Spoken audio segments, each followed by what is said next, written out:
Hello, everyone, and welcome to the very first video of PromptMatrix, where I am trying to develop an AI community and would like to share with you my takeaway on the developments in the field of AI. And it happened to be that on my very first video, we had this huge news from the Anthropic side that the US government, citing national security authorities, has issued an export control directive to suspend all access to Fable 5 and Mythos 5. So I was just using these, especially the Fable 5 model, trying to discover the capabilities. And then on June 13th, we got this huge news saying that any foreign national, whether inside or outside the states, including foreign national Anthropic employees, to give access. So the access currently to Fable 5 and Mythos 5 got suspended.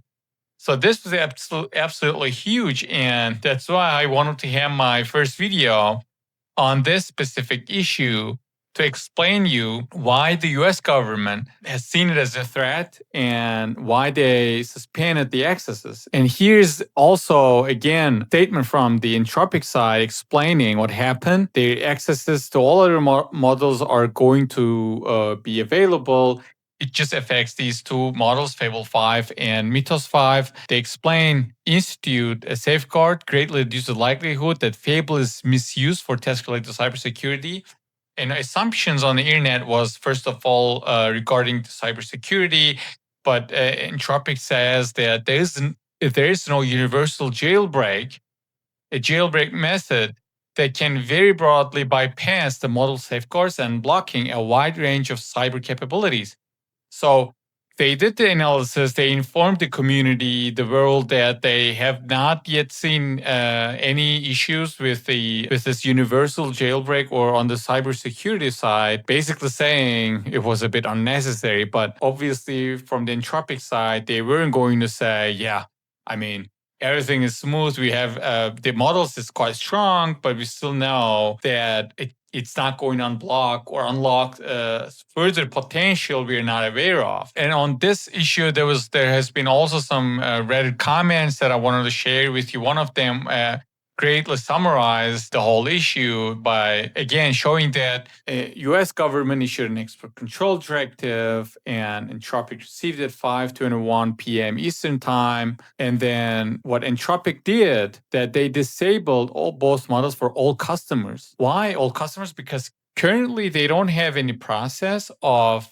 verifying the identity of the users. So they can't differentiate who is having access from which country. Obviously, we have VPN and proxies and so on.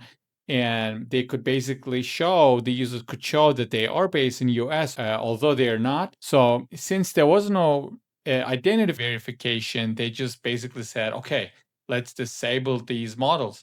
Let's disable Fable 5 and Mythos 5. And otherwise, we're going to get into trouble. But again, they explain, tied to a suspected jailbreak, but they disputed that the severity wasn't there. Yeah, so this was basically the huge news we had.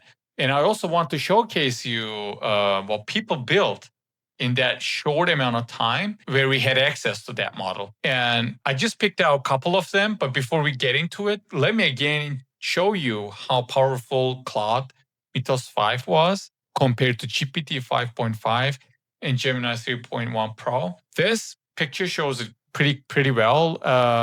Like compared to OpenAI and Google's models, they are way ahead, and based on the gen encoding, but also different uses such as legal, cybersecurity. So they were just as soon as it came out, it was leading the whole industry. It was leading the whole field. And all these benchmarks showed it again, how powerful the tool was. And let me now show you a couple of examples. And I saw this post on X.com. A user called ChrisGPT, he built a Minecraft clone in 20 minutes. But not only that, in one shot. So this is at a different level, because normally if you have some experience with a gen encoding, vibe coding, or however you want to call it, that you constantly need to prove the outcome that you got delivered based on your prompt. But in this case, Chris got to develop it in one shot. And as you can see here, it looks an identical twin of the Minecraft itself. Look at the graphics, look at the animation, also the mechanics. Everything looks alike to the original game. And he built it in 20 minutes in one shot. This is another level. And he also shared another post where he compared it with the GPT-5 output. And it's also quite interesting. Take a look at it.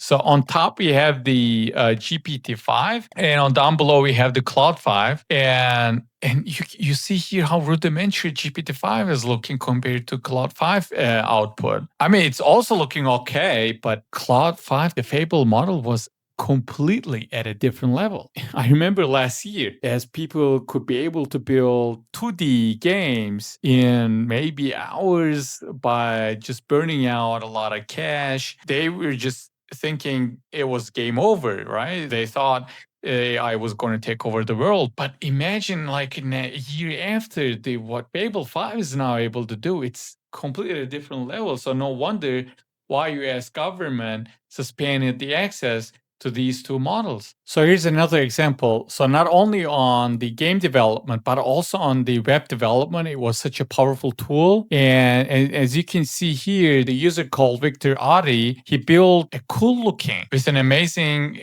CSS classes, animated a website, an award-winning website with Claude Fable 5. And look how cool it is. I mean, this is another level. So yeah, the type of the products he also added and showcased in the same website. So it was also a really nice example of what Fable was capable of doing. And also, let me share you some other 12 insane Claude Fable 5 use cases written as a Medium post by Pranit Nayak. On this post, you get to see in one-shot app building what we also realized in Minecraft and web application. So it's not only a plan, its own approach. It writes testing, it checks the output against the stated goals to see where it is, and constantly improves the outcome without any human intervention. So this is what's make this model, or what made it quite a bit of threat to the whole nation. But here's another one, and this I found this fascinating. The Stripe gave Fable 5 a 50 million line Ruby code base, okay, and asked for full migration. And it took Claude 5 one day, whereas for the expert team, with the effort of 2 months.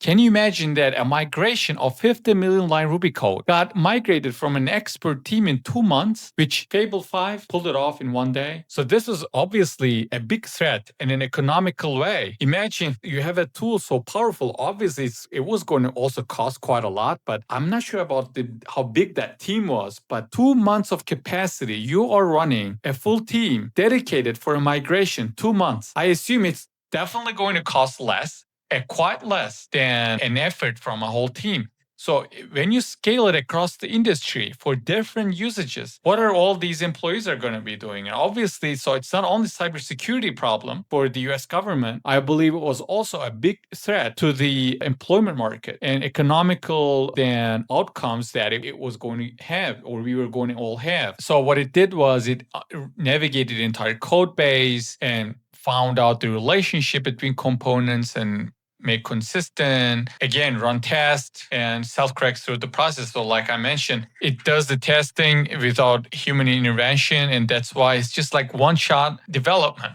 with Fable 5. And also on the other side, the technical side, the simulation, physical simulation, CAD editing, 3D digital twin creation, fluid simulation, they are all heavily physics-based, engineering skills required tasks that you might need an employee with a PhD degree to run simulations on and decide how the output and eventually evaluate the models. And we know that it's nothing new with the other models, but Fable 5 is doing it at a different level. Game design we talked about, financial analysis, all these banking data analysis, financial summaries creation, and it just does it at a different level and a faster level. So first model to break the 90% on Hex Analytics benchmark, right? So it outperformed Opus 4.8 and completed the whole work fast, 25 to 30% faster. Stock market analysis, autonomous subscription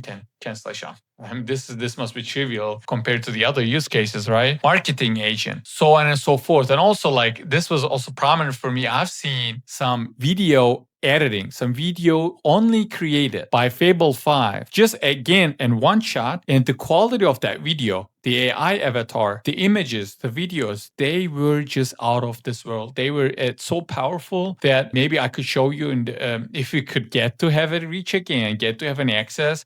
I also would like to have some trials to show you how capable this model is. But it was different. It was so human-like and real-like experience for me. So overall, there's no wonder, right? There's no wonder why the US government, all in all, saw it as a threat and suspended the accesses. So I would say that was it for the very first video. I wanted to really explain to you what was going on because it was quite a big news in the AI community. And I would be really happy to know if you have already used Fable 5. Please drop a comment about it, your use cases, your experiences if you did so. And I would be happy if you would like to see some more videos like this or some other ideas that you want me to have a look on and share you. Again, subscribe and give a thumbs up and drop it in the comment as a feedback. I would be happy to see it. And I'll try to make this community as live as possible that I'm trying to build. And thanks a lot for watching. And until next time, bye for now.